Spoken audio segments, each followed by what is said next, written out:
Hello and welcome back. उम्मीद करता हूँ आप सब खैरियत से होंगे। जैसा कि आपको पता है, पाकिस्तान वर्सेस न्यूजीलैंड सीरीज़ चल रही है और अगेन एंड अगेन हमें मायूसी हो रही है कि पाकिस्तान हर दिन हर दफ़ा मैच हार जाता है और हमें मुसलसल नाकामी का सामना हो रहा है। आज के मैच की अगर हम बात करें तो उसमें हमने एक बात सीखी है कि जो मैंने एनालिसिस किया है कि अगर पाकिस्तान की T20 टीम्स के अंदर बाबर आजम और मोहम्मद रिजवान नहीं है तो आपकी बैटिंग लाइन, आपकी जो टीम है वो कुछ भी नहीं है।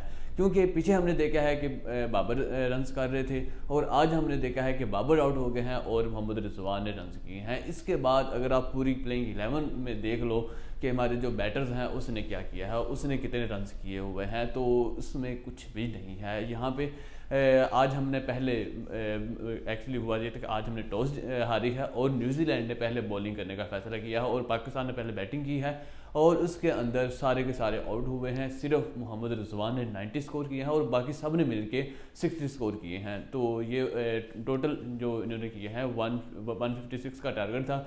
और उसके बाद जब पाकिस्तान की जो बॉलिंग है वो स्टार्ट हुई है तो हमने एक दफ़ा से हैरान रह गए कि ये क्या हो गया है। ये वही शाहीन है जो एक लंबे अरसे से जो इनको विकेट नहीं मिल रही थी, इनकी कॉन्फिडेंस बहुत ज़्यादा थी।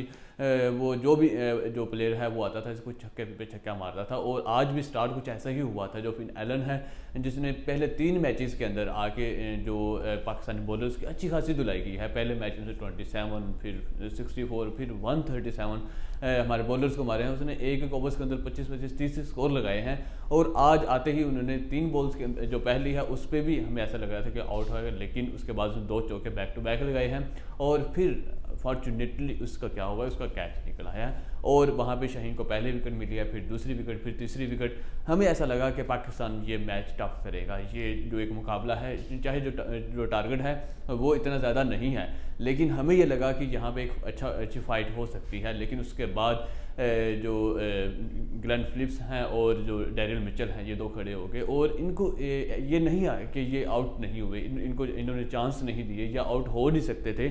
सब कुछ हुआ है, चांस भी क्रिएट हुए हैं, कैचेस भी निकले हैं, एजेस भी हुए हैं, लेकिन हम उन्होंने कहा कि भाई ऐसे कैसे, हम तो मैच जीतना ही नहीं है। हम तो यहाँ पे अपने जो टेस्ट है, अपने जो प्लेयर्स हैं, अपनी जो बॉलिंग और बैटिंग ऑप्शंस हैं, हम तो वो ट्राई करने के लिए आए, हम जीतने के लिए थोड़ी आए हुए हैं।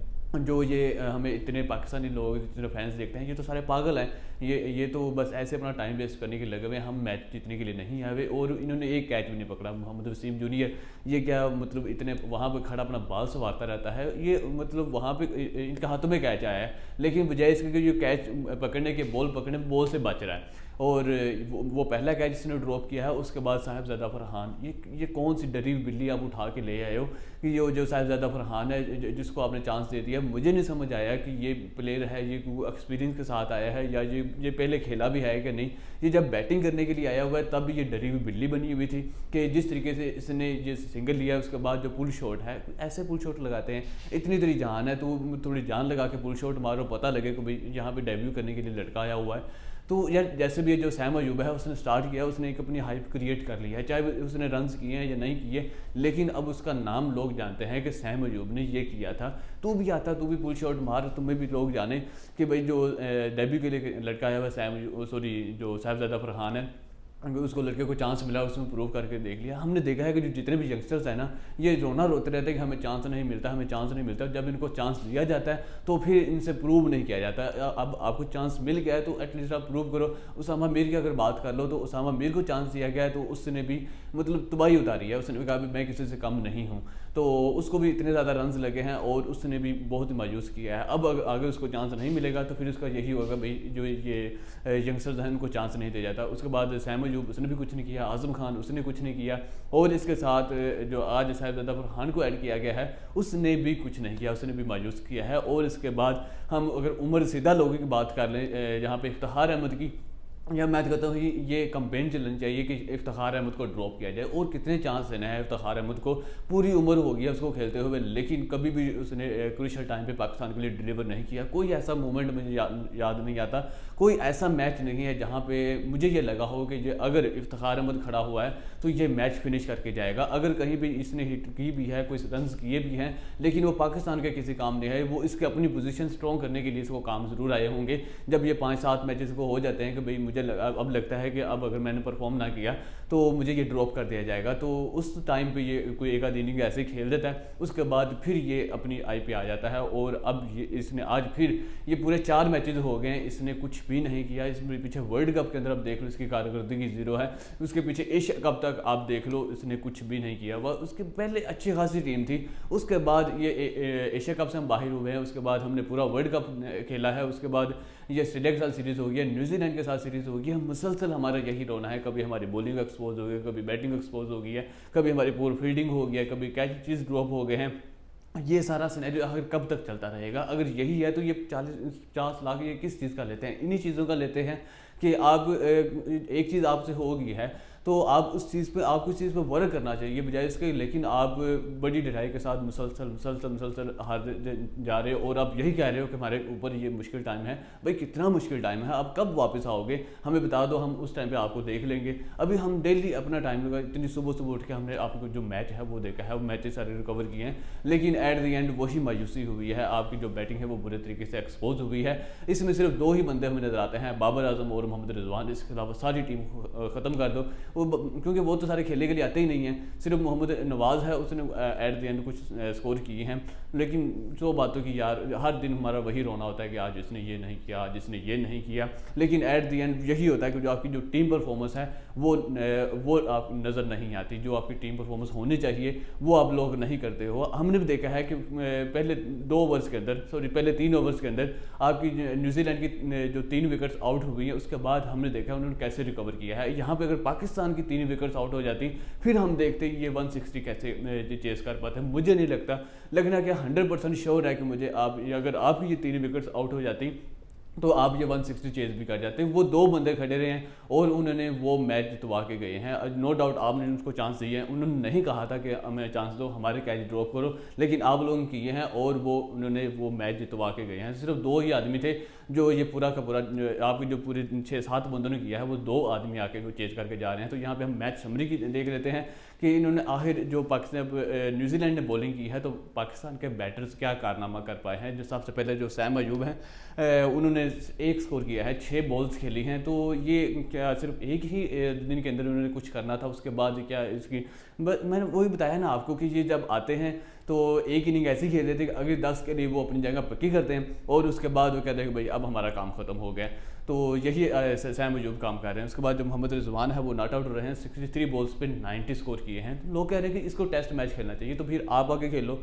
अगर रिजवान ने यहाँ पे 90 स्कोर नहीं किए होते तो आपकी टीम ने बाकी क्या किया हुआ है? कुछ भी नहीं किया हुआ, सिर्फ 50-60 स्कोर हैं जो आपकी पूरी टीम ने किए हैं। और एट दी एंड ब्लेम उसी पे किया जाता है, ट्रोल उसी को किया जाता है जो वहाँ पे रन्स करके क्या होता है। अगर बाबर आजम यहाँ पे 60-70 कर जाते तो भी कहना था कि भाई आप इसको मैच फिनिश करना चाहिए था, यहाँ पे ये खड़ा हुआ था, इसको 200 करना चाहिए था। भाई वो अकेला क्या कर ले जब उसके साथ कोई करने वाला है ही नहीं।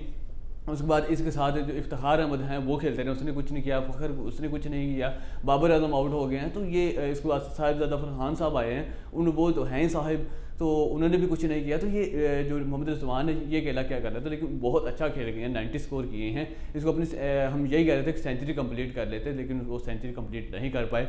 उसके बाद आता है मोहम्मद नवाज़, 9 बॉल्स के ऊपर 21 स्कोर किए हैं। पता नहीं कैसे गैरत खा ली है इस बंदे ने कि आते ही 3 छक्के लगा दिए, उसके बाद कुछ भी नहीं हो पाया। वो 3 छक्के ही इसको काम दे गया और पाकिस्तान के लिए भी इतना कारआमद नहीं हुए। एक अच्छा टोटल के अंदर एडिशन हो गया था, लेकिन वो जो किसी काम के नहीं आए।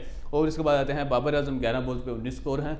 और इफ्तिखार अहमद, तो इसको छोड़ दे यार, मैं कहता हूँ इसको ड्रॉप करो। सबसे पहले इस बंदे को ड्रॉप करो, आजम खान को यहाँ पे ऐड करो और यंगस्टर्स के साथ जितने चांसेस आपने इसको दे दिए हैं, इतने चांसेस यंगस्टर को भी देख लो, उनको फ्री हैंड दो कि भाई आपको कोई ड्रॉप करने वाला नहीं है, आप इजी होकर खेलो। क्योंकि यंगस्टर्स को यही है कि हमें 2 चांसेस मिलेंगे और अगर हमने प्रूव नहीं किया तो हमें ड्रॉप कर दिया जाएगा। जब आप उनको फ्री हैंड दोगे तो देन डेफिनेटली उनके ऊपर प्रेशर नहीं होगा और वो अच्छा डिलीवर कर पाएंगे। तो ये सबसे पहला इफ्तिखार को ड्रॉप करो। और मोहम्मद नवाज़ के जो स्पिनर की अगर हम बात करें तो हमारे पास ऑप्शन ही कोई नहीं है, या साम अमीर है और दूसरा मोहम्मद नवाज़ है।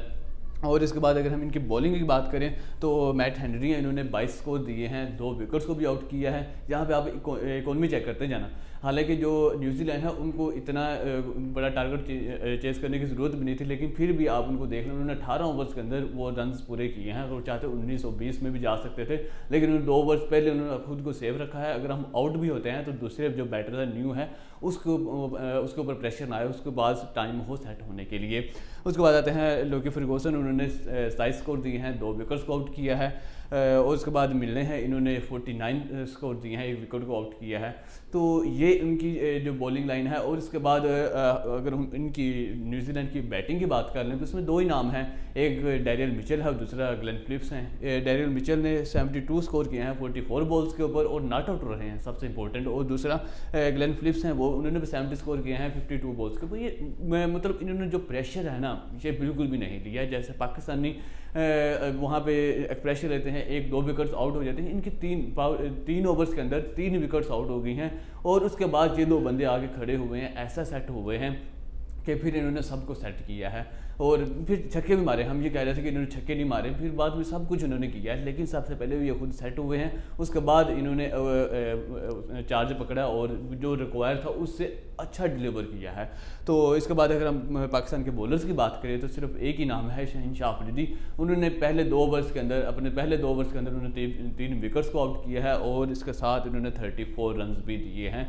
तो ये शहीनशाह अफरीदी की जो बॉलिंग है वो आज हमें कदर बेहतर नज़र आ रही थी। लेकिन यहाँ पर मैं एक चीज़ ऐड करूँगा कि जो पाकिस्तान की जो शहीनशाह अफरीदी की जो कैप्टनसी है वो बिल्कुल क्लूलेस है। यहाँ कोई भी ऐसा कोई प्लान नहीं था कि ये जो गेम्स में वापस आ सकें। कोई भी ऐसी मतलब उनको पता ही नहीं है कि किस टाइम पे किस बॉलर को मैंने यूज़ करना है, कौन सा बॉलर मेरे यहाँ पे इफेक्टफुल हो सकता है। ज़मान खान को इन्होंने मतलब पावर प्ले के अंदर यूज़ कर रहे हैं, हारिस रऊफ को भी यूज़ कर रहे हैं, वसीम जूनियर को भी यूज़ कर रहे हैं, नवाज़ को भी, अपने सारी फुल स्ट्रेंथ उन्होंने लगाई हुई है। शायद कोई मतलब यहाँ पे क्लिक कर दे, लेकिन इनको पता नहीं है कि किस प्लेयर को मैंने कहाँ पे, जो फील्डिंग प्लेसमेंट है वो भी इतनी इफेक्टिव नहीं है कि कौन सा प्लेयर कहाँ पे मेरे लिए इफेक्टिव हो सकता है और किसकी फील्डिंग कितनी अच्छी है, और ना ही बॉलर की यूटिलाइजेशन है। तो ये है हमारा हर दिन का यही रोना है कि आप कुछ कर लो, लेकिन एट द एंड वो यही कह रहे हैं कि हमें जो ये हमारा ऊपर मुश्किल टाइम चल रहा है, हमें टाइम चाहिए। मुझे नहीं समझ आ रही कि ये मुश्किल टाइम कब ख़त्म होने वाला है, कैसे ख़त्म होने वाला है। तो खैर आज की वीडियो में के